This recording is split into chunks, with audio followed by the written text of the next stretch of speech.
Spectrum high school PS Patel 39 વર્ષનો મારો અનુભવ છે એનો હું ટીચિંગમાં ઉપયોગ કરું છું. મારી જુદી જુદી મેથડ જે હું સમજાવતો જાઉં છું. ગુજરાત રાજ્ય લેવલે કેઆરપી આરપી તેમજ શિક્ષણના તમામ ક્ષેત્રોમાં લેખન સહિત તમામ જગ્યાએ કામ કરેલું છે. એવા મારા બહોળા અનુભવનો હું ઉપયોગ મારા ટીચિંગ દરમિયાન કરું છું. મારો લાભ અવશ્ય લેજો એવું ખાસ જણાવું છું. મોર્નિંગ ઓલ ફ્રેન્ડ્સ, હવે આપણે 16મો સમૂહ ઓક્સિજન સમૂહના તત્વો ઉપર જઈએ. સમૂહ 16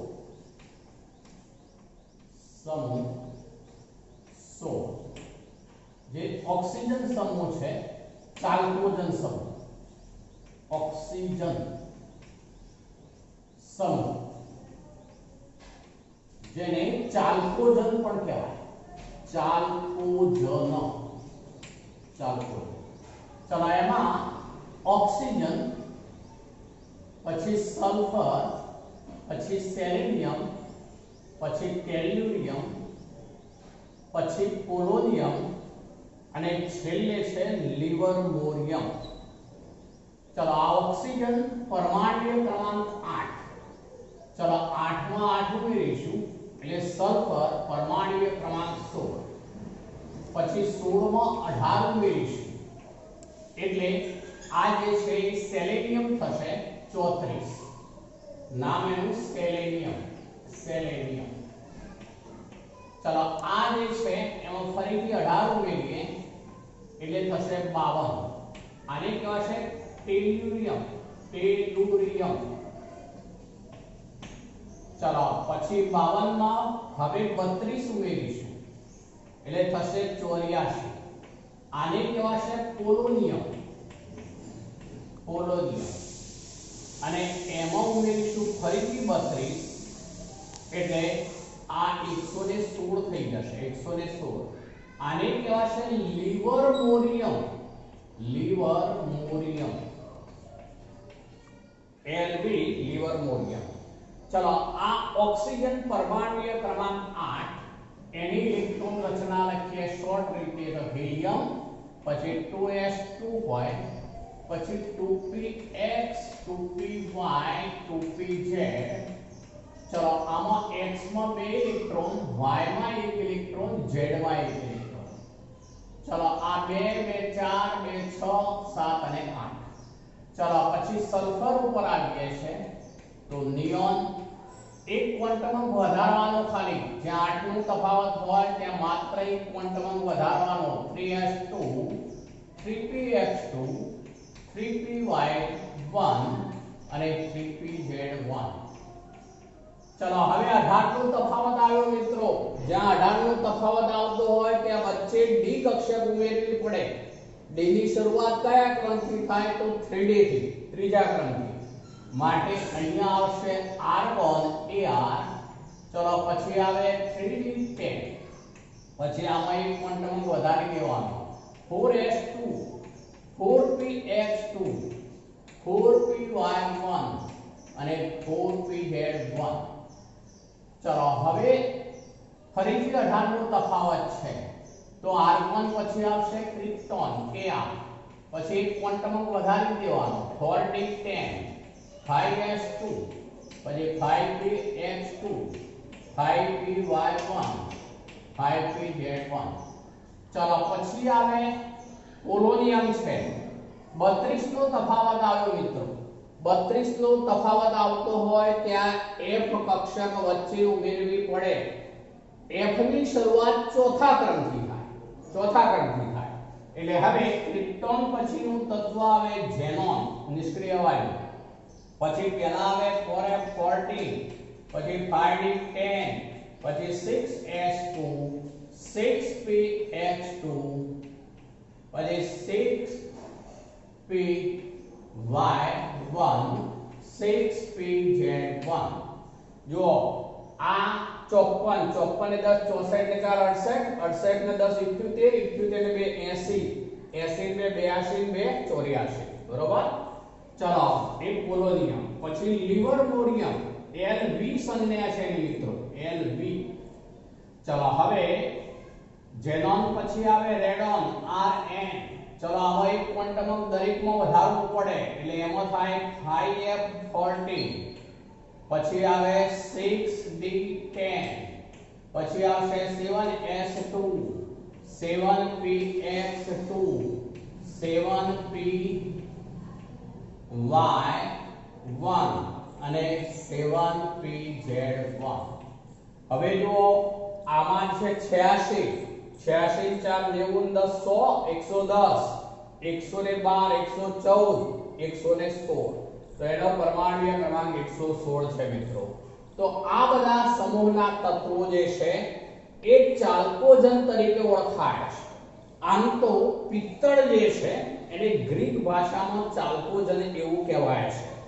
જે પિત્તળ જે છે Cu અને તેની સાથે સલ્ફર છે તેમજ અન્ય તત્વોના મિશ્ર હોય એવા બધા ખાસ કરીને સંયોજનો સ્વરૂપે મળતા હોય છે, માટે તે બધા ચાલ્કોજન તરીકે એટલા માટે એને ઓળખવામાં આવતા હોય છે. આ સમૂહમાં આ છેલ્લા બંને તત્વો તો રેડિયોએક્ટિવ છે. પોલોનિયમ પણ રેડિયોએક્ટિવ છે, લિવરમોરિયમ પણ રેડિયોએક્ટિવ છે. જે પોલોનિયમ છે એ કુદરતમાંથી મળી આવતા જે થોરિયમ છે કે યુરેનિયમ છે એની રેડિયોએક્ટિવિટીની ઘટનાને કારણે ક્ષય નિયત થતા છેવટે ક્ષયિક દ્વારા આ પોલોનિયમ પ્રાપ્ત થઈ શકતો હોય છે, જેનો અર્ધ આયુષ્ય સમય 13.8 દિવસ જેટલો છે. ફરીથી બોલું છું, કુદરતમાંથી મળી આવતા થોરિયમ છે અને યુરેનિયમ છે તેમાં રેડિયોએક્ટિવિટીની ઘટના થવાને કારણે જે ક્ષય નિયતિ થાય તેને કારણે ક્ષયિત થયા બાદ, ક્ષયથી થયા બાદ, ક્ષય એટલે ઘટાડો, ક્ષયથી થયા બાદ એમાંથી પોલોનિયમ મળે છે, જેનો અર્ધ આયુષ્ય સમય 13.8 દિવસ જેટલો હોય છે. લિવરમોરિયમ પણ રેડિયોએક્ટિવ છે, પણ આ કૃત્રિમ રેડિયોએક્ટિવ તત્વ છે.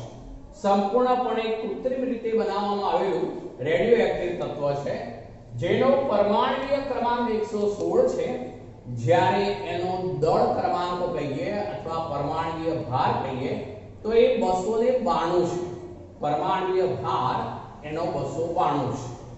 આ લિવરમોરિયમ જે છે ક્ષણજીવી છે, સેકન્ડના પણ સૂક્ષ્મ ભાગ એનો અર્ધ આયુષ્ય સમય બને છે, સેકન્ડનો પણ સૂક્ષ્મ ભાગ, અને માટે આનો અભ્યાસ ખાસ કરીને થઈ શક્યો નથી.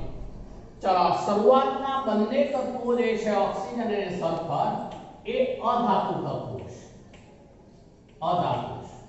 ચલો, પછીના બે તત્વો જે છે એ બંને અર્ધધાતુ કહેવાય, અર્ધધાતુ મેટલોઇડ કહેવાશે, અને પોલોનિયમ જે છે ધાતુ તત્વ છે, પોલોનિયમ ધાતુ તત્વ છે, પોલોનિયમ.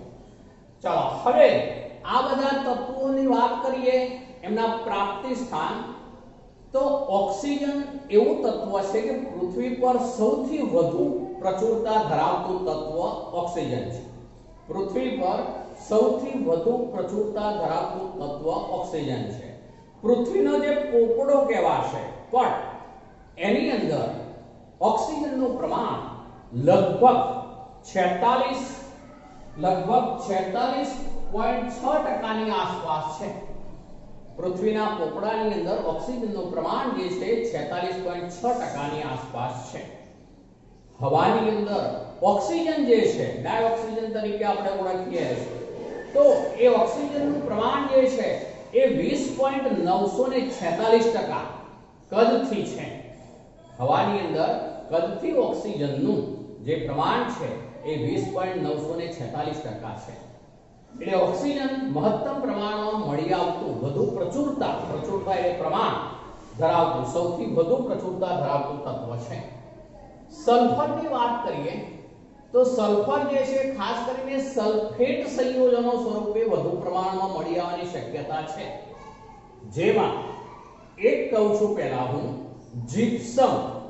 જીપ્સમ એટલે CaSO4.2H2, CaSO4.2H2 કેલ્શિયમ સલ્ફેટ છે, જીપ્સમ તરીકે ઓળખાશે, જેને બીજું નામ છે જીરોડી. ચલો, બીજું બોલું છું ઇપ્સમ સોલ્ટ. ઇપ્સમ સોલ્ટ એ MgSO4.7H2O સ્ફટિક જળયુક્ત સંયોજનો છે એટલે આવું હશે. ઇપ્સમ સોલ્ટ MgSO4.7H2O એટલે મેગ્નેશિયમનો સલ્ફેટ છે. બીજું એક લઉં છું બેરાઇટ. બેરાઇટ એટલે BaSO4 બેરિયમ સલ્ફેટ. આ ત્રણેય સલ્ફેટ સંયોજનો સ્વરૂપે હોય છે. એ ઉપરાંત સલ્ફાઇડ સ્વરૂપે પણ હોય છે, જેવા કે એમાં ગેલિના PbS. તો PbS ગેલિના સલ્ફાઇડ છે, લેડ સલ્ફાઇડ. ચલો એ સિવાય બીજું લઈએ છે ZnS ઝિંક બ્લેન્ડ. તો એ પણ સલ્ફાઇડ છે, ઝિંક બ્લેન્ડ ZnS. એ ઉપરાંત કોપર પાયરાઇડ્સ. કોપર પાયરાઇડ જે છે CuFeS2 જેવા આયન મિશ્રિત કોપર હોય છે એવો સલ્ફાઇડ છે. તે સલ્ફાઇડ સ્વરૂપે પણ હોય છે. જ્વાળામુખી વાળા પ્રદેશો હોય ત્યાં આગળ H2S સ્વરૂપે હાઇડ્રોજન સલ્ફાઇડ સ્વરૂપે એ મળી આવવાની શક્યતા પણ રહેલી હોય છે. એ ઉપરાંત ઈંડામાં કાર્બનિક પદાર્થોમાં પ્રોટીન રહેલો હોય છે, જેમાં ઈંડામાં પ્રોટીનમાં સલ્ફર રહેલો હોય છે. એ ઉપરાંત વાત કરું તો જે છે એમાં ઊન છે, વાળ છે, લસણ છે, ડુંગળી છે, રાઈ છે. લસણ, ડુંગળી, રાઈ ખાદ્ય પદાર્થો તરીકે જે ઉપયોગમાં લઈએ છે તે. એ ઉપરાંત જે વાળ છે ને ઊન એ પણ પ્રોટીનના બનેલા હોય છે. એમાં એની અંદર જે છે એ સલ્ફર રહેલો હોય છે. બધા સલ્ફરના બનેલા છે, સલ્ફર રહેલો હોય છે. તો આ રીતે સલ્ફર નું પ્રમાણ લગભગ આમ તો ગણીએ તો 0.03% થી 0.1% સુધીનો હોય છે. 0.03% થી 0.1% સુધીનો હોય. સેલેનિયમ અને ટોલ્યુનિયમની વાત કરીએ તો એમાં જે સલ્ફાઇડ યુક્ત ખનિજો હોય એની સાથે સેલેનિયમ જે છે એ સેલુરાઇડ તરીકે મળી આવવાની શક્યતા છે. સેલેનિયમ જે છે તે સેલેનાઇડ સ્વરૂપે મળી આવવાની શક્યતા છે. જ્યારે ટી જે છે એ તેની અંદર ટેલુરાઇડ સ્વરૂપે મળી આવે છે. આ સેલેનાઇડ સ્વરૂપે મળી આવે છે, જ્યારે આ ટેલુરાઇડ સ્વરૂપે મળી આવે છે. પોલોનિયમ તો આપણે કહ્યું રેડિયોએક્ટિવ તત્વ છે. તે થોરિયમ અને યુરેનિયમ જે છે એની રેડિયોએક્ટિવિટી થવાને કારણે છેવટે જે બાકી રહેશે એમાં ક્ષયિત નિપજ તરીકે પોલોનિયમ મળી આવતો હોય છે. તો આ બધા તત્વો ક્યાંથી મળી આવે આપણે એની વાત કરીએ મિત્રો. ચલો હવે આવીએ છીએ આગળ એના ભૌતિક ગુણધર્મો ઉપર આવીએ છીએ. તો એમાં પરમાણ્વીય અને આયનીય ત્રિજ્યાની વાત કરીએ છીએ પહેલા. તો આ બધા તત્વો પૈકી ઓક્સિજનનું કદ ઘણું નાનું છે, એની પરમાણ્વીય ત્રિજ્યા આયનીય ત્રિજ્યા ઘણી ઓછી હોય છે. જેમ દરેક સમૂહમાં ઉપરથી નીચેની તરફ આવીએ તેમ પરમાણ્વીય ત્રિજ્યા આયનીય ત્રિજ્યામાં વધારો થતો જાય છે, તેમ આ સમૂહમાં પણ ઉપરથી નીચેની તરફ આવતા પરમાણ્વીય ત્રિજ્યા, પરમાણ્વીય કદ, આયનીય ત્રિજ્યા એ વધતા જાય છે. ચલો બીજા મુદ્દા ઉપર આવીએ છીએ આયનીકરણ એન્થાલ્પી. ચલો આયનીકરણ એન્થાલ્પી જે છે એમાં પણ દરેક સમૂહની જેમ સૌથી ઉપર આવેલું તત્વ હોય એની આયનીકરણ એન્થાલ્પી વધુ હોય. કોઈ પણ સમૂહમાં ઉપરથી નીચેની તરફ આવીએ સંયોજકતા કોષનો મુખ્ય કંડમાંક વધતો જાય, માટે કેન્દ્રથી અંતર વધતું જાય અને આયનીકરણ એન્થાલ્પીનું મૂલ્ય ઘટતું જવાનું. તો આ સમૂહમાં પણ ઉપરથી નીચેની તરફ આવીએ તેમ આયનીકરણ એન્થાલ્પી ઘટે છે. પણ આ સમૂહના તત્વોની આ 16મા સમૂહના તત્વો છે એની 15મા સમૂહના તત્વો સાથે સરખામણી કરીએ છીએ તો અહીંયા તફાવત એ છે કે દરેકમાં સંયોજકતા કોષ જે છે એમાં 2px છે. જુઓ દરેકમાં એટલે કે 2px 3px 2 એટલે કે 2 ઇલેક્ટ્રોન છે. p કક્ષકોમાં ટોટલ 4 ઇલેક્ટ્રોન છે. 15મા સમૂહમાં p કક્ષકમાં 3 ઇલેક્ટ્રોન હોય, જેથી તે અર્ધપૂર્ણ પેટાકોષ વધુ સમમિતિવાળી વધુ સ્થાયી રચના ગણાશે. માટે 15મા સમૂહના તત્વોની આયનીકરણ એન્થાલ્પીના મૂલ્યો 16મા સમૂહના જે તે આવર્તના તત્વો હોય એના કરતા 15મા સમૂહના તત્વોની આયનીકરણ એન્થાલ્પીના મૂલ્યો વધુ હોય મિત્રો. દાખલા તરીકે આપણે સલ્ફરની સરખામણી જે છે એ 15મું પરમાણુ ક્રમાંક વાળા ફોસ્ફરસ સાથે કરીએ તો ફોસ્ફરસની આયનીકરણ એન્થાલ્પી વધારે છે, સલ્ફરની આયનીકરણ એન્થાલ્પી ઓછી છે, કારણ કે એમાં X માં 2 ઇલેક્ટ્રોન છે એટલા માટે.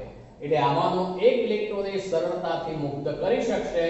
માટે એક જ આવર્તના પણ 15મા સમૂહના તત્વોની આયનીકરણ એન્થાલ્પી ઊંચી હોય, એ જ આવર્તનું 16મા સમૂહનું તત્વ હોય તો એને આયનીકરણ એન્થાલ્પીનું મૂલ્ય ઓછું હોય છે મિત્રો.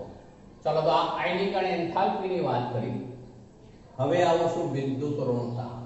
વિદ્યુત ઋણતા જે છે આ આયનીકરણ એન્થાલ્પીમાં બીજી આપણે આયનીકરણ એન્થાલ્પીમાં ઓક્સિજન જે છે એની વધારે નીચે આવી આયનીકરણ એન્થાલ્પી શું થતી જાય તો ઘટતી જશે. આપણે એ કહ્યું. હવે હું પહેલા ઇલેક્ટ્રોન બંધુતા ઉપર આવું છું.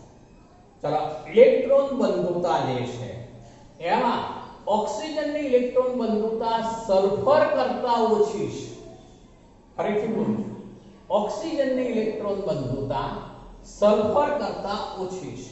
કારણ એ છે કે ઓક્સિજન જે છે એ સંબદ્ધ રચના ધરાવે છે, એટલે કે કોમ્પેક્ટ એટલે કે નજીક એના પરમાણુઓ ગોઠવાયેલા હોય છે, જેથી ઓક્સિજન એ કોમ્પેક્ટ એટલે કે સંબદ્ધ રચના ધરાવતો હોવાને કારણે ઓક્સિજન જે છે તેની ઇલેક્ટ્રોન પ્રાપ્તિ એન્થાલ્પી સલ્ફરના કરતા ઓછી છે. કોની? ઓક્સિજનની. એટલે બીજી રીતે કહીએ તો ઓક્સિજન કરતા સલ્ફરની ઇલેક્ટ્રોન બંધુતા વધુ છે, બરોબર? પણ પછી નીચેની તરફ આવીએ છે તેમ ઇલેક્ટ્રોન બંધુતા ઘટતી જાય છે. ઇલેક્ટ્રોન બંધુતા મિત્રો જે છે એ નીચેની તરફ આવીએ તેમ ઘટતી જાય છે. સલ્ફર થી પોલોનિયમ સુધી તેના મૂલ્યો ઓછા ઋણ થતા જાય છે, ઓછા ઋણ થતા જશે. ઓક્સિજન કરતા તો સલ્ફરની ઇલેક્ટ્રોન બંધુતા વધુ ઋણ છે, પણ ત્યાર પછી જે છે એમાં ઇલેક્ટ્રોન બંધુતાના મૂલ્યો ઓછા ઋણ થતા જાય છે. ચલો અને હવે આવીએ છે વિદ્યુત ઋણતા ઉપર. વિદ્યુત ઋણતા તમે જાણો છો, સમગ્ર આવર્ત કોષ્ટકમાં બધા જ તત્વો પૈકી ફ્લોરિન F ની વિદ્યુત ઋણતા સૌથી વધુ છે. બીજા ક્રમે ઓક્સિજન આવશે મિત્રો. બીજા ક્રમે ઓક્સિજન છે. એટલે એનો અર્થ એવો થયો કે ફ્લોરિન પછીના ક્રમે ઓક્સિજનની વિદ્યુત ઋણતા આવે. આ સમૂહના તત્વો પૈકી ઓક્સિજન જે છે એની વિદ્યુત ઋણતા સૌથી વધુ ગણાશે. જેમ નીચેની તરફ આવીએ એમ કદ મોટું થતું જાય તેમ વિદ્યુત ઋણતા ઘટતી જશે. કદ વધે, વિદ્યુત ઋણતા ઘટે. ફરીથી એકવાર બોલું છું, સમગ્ર આવર્ત કોષ્ટકમાં સૌથી વધુ વિદ્યુત ઋણ તત્વ ફ્લોરિન F, પણ ત્યાર પછી બીજા ક્રમે આવશે ઓક્સિજન. આ સમૂહ પૂરતી વાત કરીએ તો ઓક્સિજનની વિદ્યુત ઋણતા સૌથી વધુ છે. તો આપણે આ કેટલાક અન્ય મુદ્દાઓ લઈ લીધા મિત્રો. ચલો હવે ભૌતિક ગુણધર્મોમાં અન્ય બાબતોની વાત કરીએ છે તો એમાં ઓક્સિજન અને સલ્ફર અધાતુ મેં કહી દીધું, સેલેનિયમ અને ટોલ્યુરિયમ અર્ધધાતુ છે, જ્યારે પોલોનિયમ જે છે એ ધાતુ છે. પોલોનિયમ રેડિયો સક્રિય છે, જેનો અર્ધાયુ સમય 13.8 દિવસ છે. આગળ જોઈ ગયા. આ સમૂહના બધા જ તત્વો એ અપરરૂપતા ધરાવે છે. સમૂહમાં ઉપરથી નીચેની તરફ આવીએ તેમ કદ વધતા જાય. કદ વધે એટલે સંપર્ક સપાટીનું ક્ષેત્રફળ વધે, જેથી વાહનાંશ આકર્ષણ બળ વધતા જાય. એટલે ગલન બિંદુ અને ઉત્કલન બિંદુમાં શું થાય મિત્રો? તો વધારો થતો જાય. ગલન બિંદુ અને ઉત્કલન બિંદુ વધતા જશે. શરૂઆતના આ બે તત્વોમાં મોટો તફાવત છે. ઓક્સિજન જે છે એનું ઉત્કલન બિંદુ ઓછું છે માટે O2 વાયુ સ્વરૂપે છે, જ્યારે સલ્ફર જે છે એનું ગલન બિંદુ ઉત્કલન બિંદુ બંને વધુ છે, S8 સ્વરૂપે હોય છે. બંનેની પરમાણુયકતામાં તફાવત છે. ઓક્સિજનના બે પરમાણુઓ જોડી દ્વિપરમાણુ વાયુરૂપ અણુ બનાવે, જ્યારે સલ્ફર જે છે એમાં 8 પરમાણુઓ જોડાય, વધુ સંખ્યાના પરમાણુઓ જોડાતા હોય છે, S8 સ્વરૂપ ખાસ કરીને ધરાવે, જેથી આનું જે ગલન બિંદુ છે ઉત્કલન બિંદુ છે એ ઓક્સિજનની સાપેક્ષમાં ઘણા જ ઊંચા છે. ઓક્સિજનની સાપેક્ષમાં ઘણા જ ઊંચા છે. તો આમ શરૂઆતમાં ઓક્સિજન અને સલ્ફરના ઉત્કલન બિંદુઓ વચ્ચે મોટો તફાવત છે. એ એમની પરમાણુકતાને આભારી છે, કારણ કે ઓક્સિજન દ્વિપરમાણુ O2 તરીકે, જ્યારે સલ્ફર S8 જે છે સ્વરૂપે બંધારણ ધરાવે છે માટે. ચલો હવે આવવું છે આપણે રાસાયણિક ગુણધર્મો ઉપર.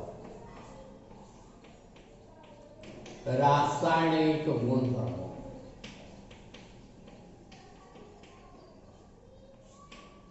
ચલો આ સમૂહના તત્વો જે છે એમની સંયોજકતા કોષની ઇલેક્ટ્રોન રચના કોમન લખીએ આપણે તો NS2 NPX2 NPY1 NPZ1 એટલે સંયોજકતા કોષમાં 2 2 4 અને 2 6 ઇલેક્ટ્રોન છે.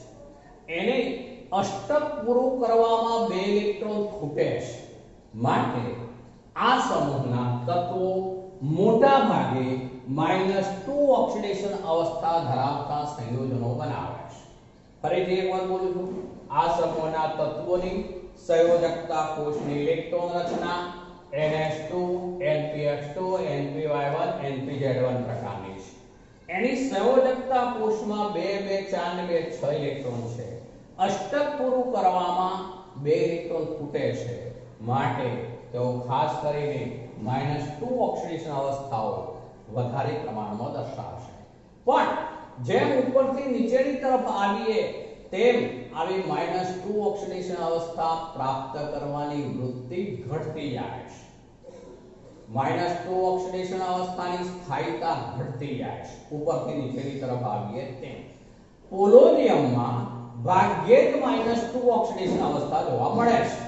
ફરી બોલું છું, પોલોનિયમ ધાતુ તત્વ ગણાય છે માટે પોલોનિયમમાં ભાગ્યે જ -2 ઓક્સિડેશન અવસ્થા ધરાવતા સંયોજનો જોવા મળતા હોય છે. ચલો હવે એ ઉપરાંત વાત કરું છું. હવે જોજો, જ્યારે આ 2 ઇલેક્ટ્રોન જ બંધ રચનામાં સંકળાયેલા હોય ત્યારે +2 ઓક્સિડેશન અવસ્થા. ચલો આ 2 ઇલેક્ટ્રોન પણ એમાં ઉમેરાય ત્યારે +4 ઓક્સિડેશન અવસ્થા, અને આ 2 ઇલેક્ટ્રોન પણ ઉમેરાય ત્યારે +6 ઓક્સિડેશન અવસ્થા. ચલો આ S કક્ષકના 2 ઇલેક્ટ્રોન નિષ્ક્રિય યુગ્મ અસર દર્શાવશે એવું મોટા ભાગે બનવાનું માટે +4 ઓક્સિડેશન અવસ્થા વધુ પ્રમાણમાં જોવા મળશે. આમ તો +4 અને +6 બંને જોવા મળે છે, પણ +4 વધુ પ્રમાણમાં જોવા મળશે. +4 ની સ્થાયીતા ઉપરથી નીચેની તરફ આવીએ તેમ વધતી જાય છે. બરોબર યાદ રાખીશું મિત્રો. ફરીથી એકવાર બોલું છું, S કક્ષકમાં 2 ઇલેક્ટ્રોન છે, એ નિષ્ક્રિય યુગ્મ અસર ધરાવે ત્યારે આ માત્ર 4 ઇલેક્ટ્રોન બંધ રચનાઓમાં ભાગ લેતા હોય ત્યારે તેની જે ઓક્સિડેશન સ્થિતિ છે +4 થવાની શક્યતા વધુ રહેલી છે. +4 ઓક્સિડેશન અવસ્થાની સ્થાયીતા ઉપરથી નીચેની તરફ આવીએ તેમ વધતી જાય છે, જ્યારે +6 ઓક્સિડેશન અવસ્થાની સ્થાયીતા ઉપરથી નીચેની તરફ આવીએ ઘટતી જાય છે. +2 અમુક રેર કિસ્સામાં જોવા મળશે.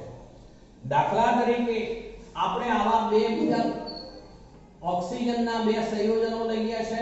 O2F2 આ એક વિશેષતા છે, અને બીજું લઉં છું O2F2 અને OF2. હવે તમને ખબર છે કે ઓક્સિજન કરતાં તો ફ્લોરિનની વિદ્યુત ઋણતા વધારે છે માટે ફ્લોરિન જે છે માઈનસ જ બનવાનું, ઓક્સિજન ને પ્લસ બનવું પડશે. આમાં ઓક્સિજન +1 છે, મેં પહેલું લીધું છે એમાં. ઓક્સિજન +1, ઓક્સિજન મોનોક્લોરાઇડ, ત્યારે ઓક્સિજન ડાયક્લોરાઇડ. આમાં ઓક્સિજન +2, આમાં ઓક્સિજન +2. તો ઓક્સિજન આ રીતે +1 O2F2 માં, જ્યારે OF2 માં +2 ઓક્સિડેશન સ્થિતિ દર્શાવશે. બાકી મોટા ભાગના સંયોજનોમાં ઓક્સિજન -2 હોય. પેરોક્સાઇડ સંયોજનોમાં ઓક્સિજન -1 હોય. દાખલા તરીકે H2O2 hydrogen peroxide, Na2O2 sodium peroxide, K2O2 potassium peroxide, એમાં ઓક્સિજન -1 હોય. આ સમૂહના તત્વો ખાસ કરીને -2 ઓક્સિડેશન અવસ્થા દર્શાવશે. ઉપરથી નીચેની તરફ આવીએ તે -2 ઓક્સિડેશન અવસ્થાની સ્થાયીતા ઘટે છે, જેથી પોલોનિયમ ભાગ્યે જ -2 ઓક્સિડેશન અવસ્થા ધરાવતા સંયોજનો બનાવશે. એ ઉપરાંત +2, +4, +6 ઓક્સિડેશન અવસ્થાઓ જોવા મળશે. જે પૈકી +4 ની વાત પહેલા કરીએ છે, તો આ નિષ્ક્રિય યુગ્મ અસર જ્યારે દર્શાવશે ત્યારે +4 ઓક્સિડેશન અવસ્થા જોવા મળશે, કારણ કે બાકીના 4 ઇલેક્ટ્રોન બંધ રચનાઓમાં ભાગ લેતા હોય, જેને કારણે +4 ઓક્સિડેશન અવસ્થા. તો ઉપરથી નીચેની તરફ આવતા +4 ઓક્સિડેશન અવસ્થાની સ્થાયીતા વધતી જાય છે, પણ +6 ઓક્સિડેશન અવસ્થાની સ્થાયીતા ઉપરથી નીચેની તરફ આવીએ તેમ ઘટે છે, એની સ્થાયીતા ઘટે છે. તો આ રીતે આ સમૂહના તત્વોમાં વિવિધ ઓક્સિડેશન અવસ્થાઓ જે છે આપણને જોવા મળતી હોય છે. ચલો હવે ઓક્સિજનની અનિયમિત વર્તણૂક ઉપર આવીએ. ચલો ઓક્સિજન પરમાણ્વીય ક્રમાંક 8, એનું કદ સૌથી નાનું છે. તેની સંયોજકતા કોષ n બરાબર 2 છે, માટે તેમાં ડી કક્ષક ઉપલબ્ધ નથી. તેની સંયોજકતા કોષમાં Sd1 અને Pd3 આમ 4 કક્ષકો જ ઉપલબ્ધ છે, જેથી તેની મહત્તમ સહસંયોજકતા 4, મહત્તમ સહસંયોજકતા 4. પણ મોટાભાગના સંયોજનોમાં ઓક્સિજનની સહસંયોજકતા 2 છે. બરોબર, ધ્યાન રાખજો. મોટાભાગના સંયોજનોમાં ઓક્સિજનની સહસંયોજકતા 2 છે. બીજું, ઓક્સિજન O2 દ્વિપરમાણુક વાયુરૂપ અણુ છે. ઓક્સિજન O2 દ્વિપરમાણુક વાયુરૂપ અણુ છે, જ્યારે સમૂહના બાકીના તત્વો જે છે એ બધા ઘન સ્વરૂપે છે. કારણ એ છે કે બાકીનાના ગલનબિંદુ ઊંચા છે, માટે તેઓ ઘન સ્વરૂપે ધરાવે છે. ઓક્સિજન એકલું જ જે છે એ વાયુ સ્વરૂપ ધરાવે છે. બીજું, ઓક્સિજનનું સંયોજન H2O પાણી. તો આપણે આગળ જોઈ ચૂક્યા છે, પાણીમાં પ્રબળ હાઇડ્રોજન બંધ ધરાવે છે. પ્રબળ હાઇડ્રોજન બંધને કારણે ઓક્સિજનનું આ સંયોજન ઊંચું ઉત્કલન બિંદુ ધરાવતું હોવાથી પૃથ્વી પર તે પ્રવાહી સ્વરૂપે પાણી તરીકે અસ્તિત્વ ધરાવે છે. જ્યારે H2S ની વાત કરીએ તો H2S વાયુ સ્વરૂપે હોય. કારણ એ છે કે H2S માં પ્રબળ હાઇડ્રોજન બંધ હોતો નથી. H2S માં હાઇડ્રોજન બંધ નથી હોતો. H2O માં O-H બંધની ધ્રુવીયતા પૂરતા પ્રમાણમાં હોવાને કારણે જ H2O ના અણુ વચ્ચે આંતરાણીય હાઇડ્રોજન બંધ રચાય છે, જેથી H2O નું ઉત્કલન બિંદુ ઊંચું હોવાને કારણે 100 સેલ્સિયસ છે H2O નું ઉત્કલન બિંદુ, અને માટે તે H2O જે છે એ પ્રવાહી સ્વરૂપે, પાણી સ્વરૂપે એ પૃથ્વી પર અસ્તિત્વ ધરાવે છે, જ્યારે H2S વાયુ સ્વરૂપે હોય છે. આપણે એ કહી શકીશું. ઓક્સિજનની મહત્તમ સહસંયોજકતા આપણે 4 સુધી જ ગણીશું, મર્યાદિત થઈ જશે, પણ એ મોટા ભાગે 2 સહસંયોજકતા વ્યવહારની અંદર દર્શાવે છે. જ્યારે બાકીના તત્વોમાં n is greater than 2 હોવાને કારણે તેમાં ડી કક્ષકો ઉપલબ્ધ બની શકે છે, માટે તેઓ 4 ઉપરાંત 5, 6 સહસંયોજકતાઓ પણ દર્શાવી શકે છે. એટલે કે 4 કરતા વધુ સહસંયોજકતાઓ અન્ય તત્વોમાં જોવા મળશે. ચાલો હવે આવવું છે આપણે હાઇડ્રોજન પ્રત્યેની પ્રતિક્રિયાત્મકતા. હાઇડ્રોજન પ્રત્યેની પ્રતિક્રિયાત્મકતા. ચલો આ સમૂહના તત્વો એ હાઇડ્રોજન સાથે સંયોજાઈ H2E પ્રકારના સંયોજનો બનાવે છે. H2E. ચલો H2E એટલે અર્થ આવો થયો કે H2O, H2S, H2Se, H2T બરાબર અને H2PO. આવા હાઇડ્રાઇડ સંયોજનો બધા બનાવે છે. આ હાઇડ્રાઇડ સંયોજનોમાં H2O થી આપણે H2T સુધીની વાત કરીએ અહીંયા સુધી તો એમાં H ડેશ E બંધ જે છે એની બંધન એન્થાલ્પી જે છે વિયોજન એન્થાલ્પી જે છે બંધ વિયોજન એન્થાલ્પી એવું પણ કહી શકાય તો એ ઘટતી જાય છે. H2O થી H2T તરફ જતા H ડેશ E બંધની બંધ વિયોજન એન્થાલ્પી જે છે ઘટતી જાય છે જેથી એસિડિકતાની વાત કરીએ તો ક્રમશઃ વધતી જશે. H2O કરતા H2S વધુ એસિડિક, એના કરતા H2Se વધુ એસિડિક, એના કરતા H2T વધુ એસિડિક. કારણ કે H-E બંધ વિયોજન એન્થાલ્પી જે છે એ સમૂહમાં ઉપરથી નીચેની તરફ આવીએ એમ બંધ વિયોજન એન્થાલ્પીની વાત કરીએ છે તો એ ઘટતી જાય છે જેને કારણે બંધ સરળતાથી તૂટી શકશે માટે ઝડપથી H+ આપી શકશે માટે એસિડ પ્રબળતા વધતી જાય છે.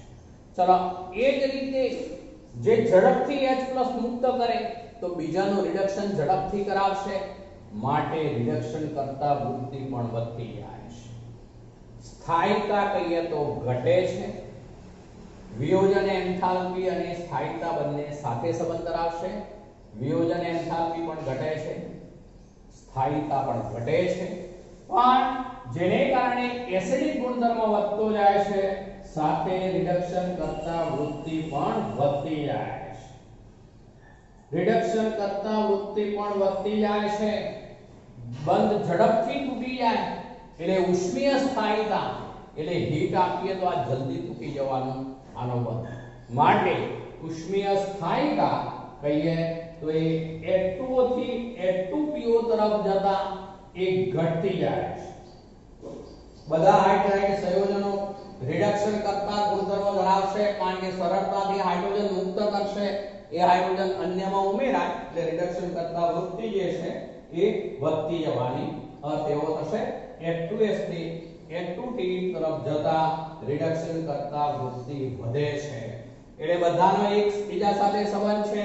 આ યાદ રાખવાનું H-E બંધ વિયોજન એન્થાલ્પી જે છે એ ઘટતી જાય છે માટે ઉષ્મીય સ્થાયિકતા પણ ઘટતી જાય છે માટે આમાં ઝડપથી બંધનું વિયોજન થાય એટલે એસિડિક પ્રબળતા વધતી જાય છે. રિડક્શન કરતા વૃત્તિ પણ વધતી જાય છે.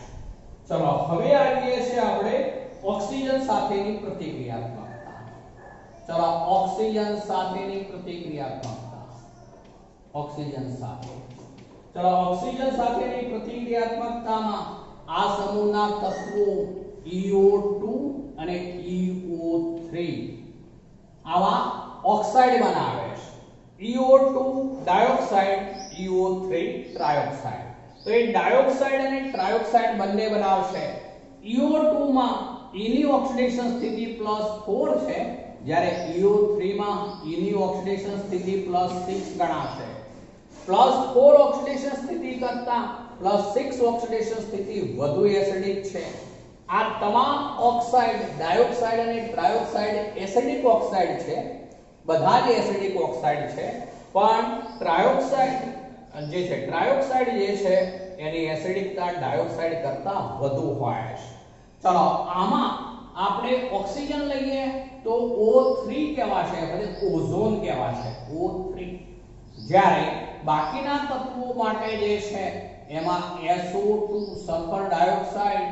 ચલો આ બંને જે છે એ વાયુ સ્વરૂપે છે મિત્રો. ઓઝોન વાયુ સ્વરૂપે છે, SO2 પણ વાયુ સ્વરૂપે છે પણ ત્યારબાદ SiO2 પછી TeO2 તો આ સેલેનિયમ પછી ટેલ્યુરિયમ નો ઓક્સાઇડ જે છે એ ઘન સ્વરૂપે છે, એ ઘન સ્વરૂપે છે. SO2 અને O2O3 બંને વાયુ સ્વરૂપે છે. જ્યારે SiO2 ઘન સ્વરૂપે છે. ડાયોક્સાઇડ નો રિડક્શન કરતા ગુણધર્મ SO2 થી TeO2 તરફ જતા ઘટે છે. ચલો SO2 થી TeO2 તરફ જતા રિડક્શન કરતા ગુણધર્મ કહીએ તો ઘટે છે. રિડક્શન કરતા ગુણધર્મ ઘટે છે. આના કરતા ઊંધું થયું મિત્રો. આમાં આમ જઈએ એમ રિડક્શન કરતા ગુણધર્મ વધે છે એવું હતું, બરોબર? એમાં રિડક્શન કરતા ગુણધર્મ વધે છે એવું આવે. હાઇડ્રાઇડમાં વધે, જ્યારે ઓક્સાઇડમાં ઊંધું થાય, રિડક્શન કરતા ગુણધર્મ ઘટે છે. આપણે એવું કહી શકીએ SO2 રિડક્શન કરતા છે, SO2 રિડક્શન કરતા છે, જ્યારે TeO2 ઓક્સિડેશન કરતા છે. TeO2 જે છે એ ઓક્સિડેશન કરતા છે, બરોબર યાદ રાખીશું મિત્રો. કારણ કે જેમ SO2 થી TeO2 તરફ જઈએ રિડક્શન કરતા ગુણધર્મ ઘટે છે, જેથી SO2 રિડક્શન કરતા છે જ્યારે TeO2 ઓક્સિડેશન કરતા છે. સલ્ફર, સેલેનિયમ, ટેલ્યુરિયમ ના EO2 પ્રકારના ઓક્સાઇડ સંયોજનો ઉપરાંત EO3 પ્રકારના ઓક્સાઇડ સંયોજનો જે SO3 પછી SiO3 પછી TeO3 આવા ટ્રાયોક્સાઇડ કહેવાશે. એ બધા ટ્રાયોક્સાઇડ બનાવશે. આ SO2 SO3 SiO2 SiO3 TeO3 બધા જ એસિડિક ઓક્સાઇડ છે, પણ +4 કરતા +6 ઓક્સિડેશન સ્થિતિ એ વધુ એસિડિક છે. અને ત્રીજો ગુણધર્મ લઈએ છે હેલોજન પ્રત્યે પ્રતિક્રિયાત્મકતા. હેલોજન પ્રત્યે, ચલો આ સમૂહના જે તત્વો છે એ હેલોજન પ્રત્યે EX2 EX4 અને EX6 આ ત્રણેય પ્રકારના હેલાઇડ સંયોજનો બનાવે છે. EX2 dihalide, EX4 ટેટ્રાહેલાઇડ, EX6 હેક્સાહેલાઇડ. તે ત્રણેય પ્રકારના હેલાઇડ સંયોજનો તે બનાવે છે. હવે આ હેલોજનમાં સ્થાયીતાની વાત કરીએ X, તો એમાં સ્થાયીતા A F minus is greater than Cl minus is greater than Br minus is greater than I minus છે. સ્થાયીતા F minus is greater than પછી છે Cl minus is greater than Br minus is greater than I minus. માત્ર હેક્સાફ્લોરાઇડ સંયોજનો સ્થાયી બનાવે છે. માત્ર હેક્સાફ્લોરાઇડ સંયોજનો સ્થાયી બને છે. એટલે એનો અર્થ એવો થયો SF6 એ સ્થાયી છે. હેક્સાફ્લોરાઇડ કોમન બોલું છું હવે. હેક્સાફ્લોરાઇડ સ્થાયી છે વધારે. હેક્સાફ્લોરાઇડ હેક્સા સંયોજનોમાં EX6 પૈકી જે છે એમાં EF6 F કહું છું હવે ધ્યાન રાખજો. એટલે હેક્સાફ્લોરાઇડ સંયોજનો એટલે SF6 SeF6 TeF6 એવા હેક્સાફ્લોરાઇડ સ્થાયી છે, જેમાં સલ્ફર sp3d2 સંકરણ ધરાવે છે, જેથી તેનો આકાર જે છે રેગ્યુલર અષ્ટફલકીય સંયોજન હોય, અષ્ટફલકીય સ્વરૂપે હોય. એને બદલે આપણે SF4 લઈએ, SeF4 લઈએ, TeF4 તો એ બધા ઘન સ્વરૂપે છે. એ બધા જ ઘન સ્વરૂપે છે મિત્રો. SF4 SeF4 TeF4 એ બધા ઘન સ્વરૂપે છે. ચલો SF4 ની વાત કરી દઈએ તો એ જે છે એમાં sp3d સંકરણ થયેલું હોય. sp3d સંકરણ માટે તેનો આકાર જે છે એમાં શીશો આકાર હોય છે. શીશો આકાર આવો આકાર હોય. SF4 ની અંદર ત્રિકોણીય દ્વિપિરામિડલ લઈશું. પહેલા ત્રિકોણીય દ્વિપિરામિડલ આકાર કહીશું. ત્રિકોણીય દ્વિપિરામિડલ. જ્યારે SF6 માં અષ્ટફલકીય, પેલામાં અષ્ટફલકીય આકાર હોય, જ્યારે SF4 જે છે એમાં SF4 ની સંદર્ભમાં વાત કરું છું તો એ sp3d સંકરણ ત્રિકોણીય દ્વિપિરામિડ ધરાવે છે.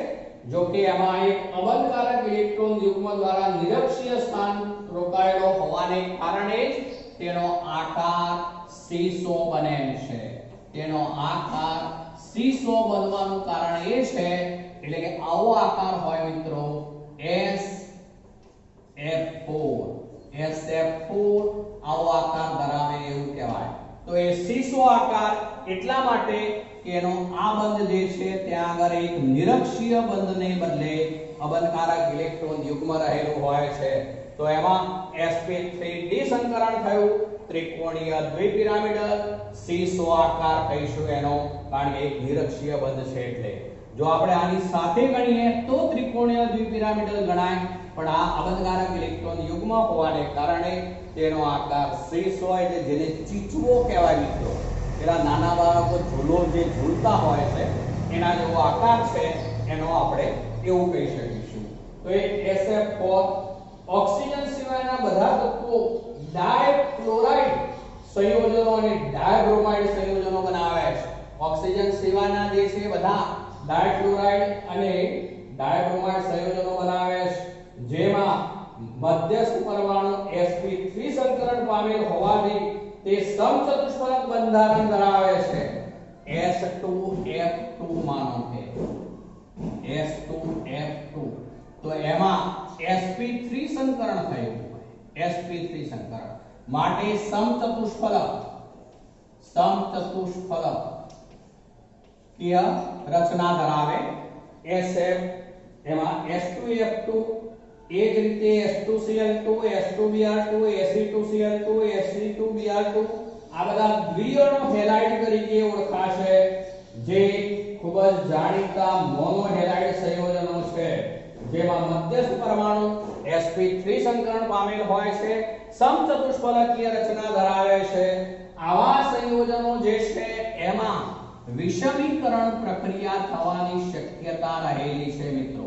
દાખલા તરીકે AcCl2 છે, તો AcCl2 છે એનામાંથી બને છે AcCl4.